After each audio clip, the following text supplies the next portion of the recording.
আন্তর্জাতিক অপরাধ ট্রাইব্যুনালে আইনটা একটা বিশেষ আইন।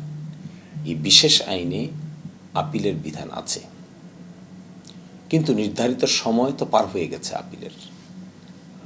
তো আইন হলো, বিশেষ আইনের বিধানে আমরা অতীতে দেখেছি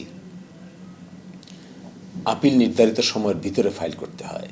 যদি ফাইল না করে তাহলে হাইকোর্টে যদি হয় তাহলে এটিকে বলে 561A পিটিশন, কোয়াশমেন্ট পিটিশন দায়ের করা যায়। কিন্তু এখানে হাইকোর্টে কোনো আপিল নাই। আন্তর্জাতিক অপরাধ ট্রাইব্যুনালের বিরুদ্ধে সরাসরি আপিল বিভাগে আপিল দায়ের করতে পারবে। সেই আপিল বিভাগ অ্যাকসেপ্ট করবেন কিনা, বিলম্ব মার্জনা করবেন কিনা, এই মর্মে বাংলাদেশে এখনো কোনো রায় হয় নাই। বিশেষ আইনে বিলম্ব মার্জনা হয় না এখন পর্যন্ত, এটি আইন। কিন্তু এক্সেপশনালি করবেন কিনা এটি নির্ভর করবে আদালতের সিদ্ধান্তের উপর।